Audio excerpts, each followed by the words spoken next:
ये कहानी है एक ऐसे शख्स की जिसको सालों से ना किसी ने देखा, ना ही उसकी आवाज सुनी, लेकिन अब लगता है कि वो ईरान के अगले सुप्रीम लीडर बनने के लिए बिल्कुल तैयार हैं। जी, आज हम बात करेंगे मुज्तबा खामनेई की, यानी साये में छुपे एक जंगजू की। तो सवाल ये है कि आखिर मुज्तबा खामनेई का नाम सुनकर दुनिया की बड़ी बड़ी ताकतों के लिए खतरे की घंटी क्यों बजने लगती है? हो सकता है आम लोगों ने यह नाम ना सुना हो, लेकिन अमेरिका की CIA और इसराइल की मोसाद जैसी एजेंसियां अच्छी तरह जानती हैं कि ये शख्स कौन है और इनका नाम ही इतनी तशवीश की वजह क्यों है। इसकी एक बड़ी वजह है बाप और बेटे के दरमियान का फर्क। जहां मौजूदा सुप्रीम लीडर अली खामेनेई एक आलिम और एक नर्म शख्सियत के तौर पर जाने जाते हैं, वहीं उनके बेटे मुज्तबा बिल्कुल उनके उलट हैं।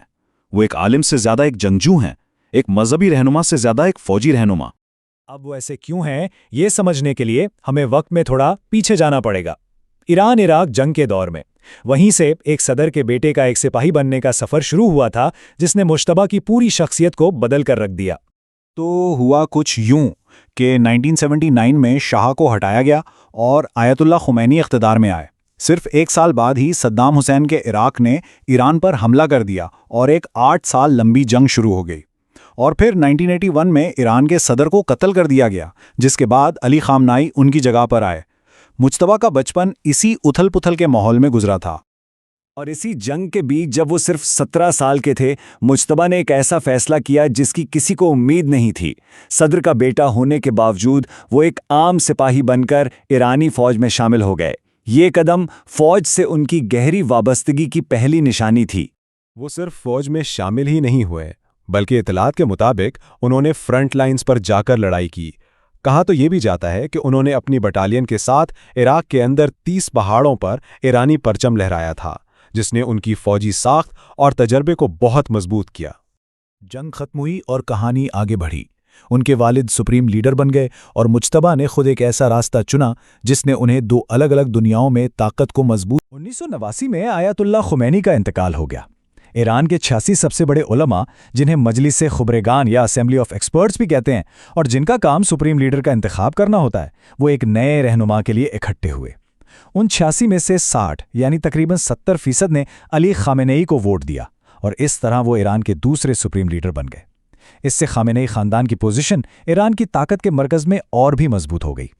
अपने वालिद के सुप्रीम लीडर बनने के बाद भी मुज्तबा ने एक बहुत ही दिलचस्प रास्ता चुना। वो अगले 10 साल तक फौज में ही रहे। इस दौरान उन्होंने फौज के साथ एक बहुत गहरा और मजबूत रिश्ता बनाया, जो आज भी उनकी ताकत का एक बहुत बड़ा जरिया समझा जाता है। और फिर कई साल वर्दी में गुजारने के बाद मुज्तबा ने एक बहुत ही सोचा समझा कदम उठाया। उन्होंने एक मजहबी आलिम बनने की पढ़ाई शुरू कर दी। इस तरह उन्होंने ईरान में ताकत के दोनों सुतूनों यानी फौज और मजहब दोनों पर अपनी गिरफ्त मजबूत कर ली। अब आते हैं कहानी के एक बहुत अहम मोड़ पर, ईरान के न्यूक्लियर प्रोग्राम पर होने वाली बहस। ये वो वक्त था जब एक खुफिया इख्तिलाफ और एक चौंका देने वाली लीक ने मुज्तबा के किरदार को पूरी दुनिया के सामने ला खड़ा किया। देखें, सरकारी तौर पर तो ईरान का मौक़िफ़ बिल्कुल साफ था। सुप्रीम लीडर अली खामेनेई ने ऐलान किया था कि एटम बम बनाना इस्लाम में हराम है। ये एक मजहबी फतवा था, यानी एक लाजमी हुक्म कि ईरान कभी भी एटम बम नहीं बनाएगा। लेकिन इस फतवे से हर कोई मुत्तफिक नहीं था। कुछ अहम लोगों का ख्याल था कि एटमी हथियार एक ज़रूरी दिफाई हिकमत अमली है। उनका मानना था कि इसके बगैर अमेरिका का हमला यकीनी है। और इन इख्तिलाफ करने वालों में सबसे हैरान कुन नाम था सुप्रीम लीडर के अपने बेटे मुज्तबा का। और फिर सामने आया विकी लीक्स का मामला। ये एक बैनुल-अक़वामी तंजीम है जो खुफिया मालूमात और दस्तावेजात को शाये करती है, और उनकी शाये की गई दस्तावेजात ने मुज्तबा खामनेई के बारे में दुनिया का नजरिया हमेशा के लिए बदल कर रख दिया। तकरीबन 2006 की इन लीक्स में धमाकाखेज इंकिशाफात थे। उनमें इल्जाम लगाया गया था कि मुज्तबा खामनेई ईरान के सबसे ताकतवर लोगों में से एक हैं। फौज उन्हें एक काबिल और मजबूत रहनुमा समझती है। उनका न्यूक्लियर प्रोग्राम से गहरा ताल्लुक है और सबसे अहम बात, वो अपने वालिद के मुमकिना जानशीन हैं। बस यहीं से दुनिया की इंटेलिजेंस एजेंसियों ने उन पर गहरी नजर रखनी शुरू कर दी। तो अब हम मुज्तबा की कहानी के उस हिस्से पर पहुंचते हैं जो एक ड्रामाई और क़ियास आराई पर मबनी मुस्तकबिल के मंजरनामे के बारे में है। एक ऐसा मंजरनामा है जहां उनका उरूज एक बहुत बड़ी तबाही से जुड़ा हुआ है। इस मंजरनामे का आगाज ईरान पर एक हमले से होता है। इस हमले में मुज्तबा को नाकाबिले तसव्वुर ज़ाती नुकसान उठाना पड़ता है।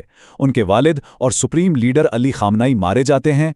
उनकी वालदा, उनकी बीवी और यहाँ तक कि उनका बेटा भी हलाक हो जाता है। उनकी 3 नस्लें एक ही झटके में ख़त्म हो जाती हैं। इस कौमी और ज़ाती सानहे के बाद कहा जाता है कि ईरान के लोग जंग के दौरान रहनुमाई के लिए सिर्फ एक शख्स की तरफ देखेंगे। सड़कों और बाजारों में सिर्फ एक ही नाम के नारे गूंजेंगे, मुज्तबा खामनेई। लेकिन बैनुल-अक़वामी सतह पर इसकी शदीद मुखालफत होगी। अमेरिका जैसे ममालिक साफ साफ धमकी देंगे, जैसा कि साबिक सदर डोनाल्ड ट्रंप ने कहा था कि अगर मुज्तबा सुप्रीम लीडर बन गए तो वो इस फैसले को तस्लीम नहीं करेंगे।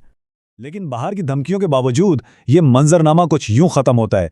ईरान के 88 उलमा की मजलिस ख़िब्रगान दोबारा जमा होगी। वो अपना वोट डालेंगे और बैनुल-अक़वामी दबाव को नज़रअंदाज करते हुए वो अली खामनेई के बेटे मुज्तबा को ईरान का नया सुप्रीम लीडर करार देंगे।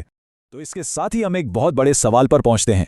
एक जंगजू सुप्रीम लीडर के साथ ईरान और दुनिया का मुस्तकबिल क्या होगा? एक ऐसा रहनुमा जो आलम से ज़्यादा फौजी हो, उसकी क़यादत में ईरान की पॉलिसियां किस तरह बदल सकती हैं? ये एक ऐसा सवाल है जिसका जवाब आने वाला वक्त ही देगा।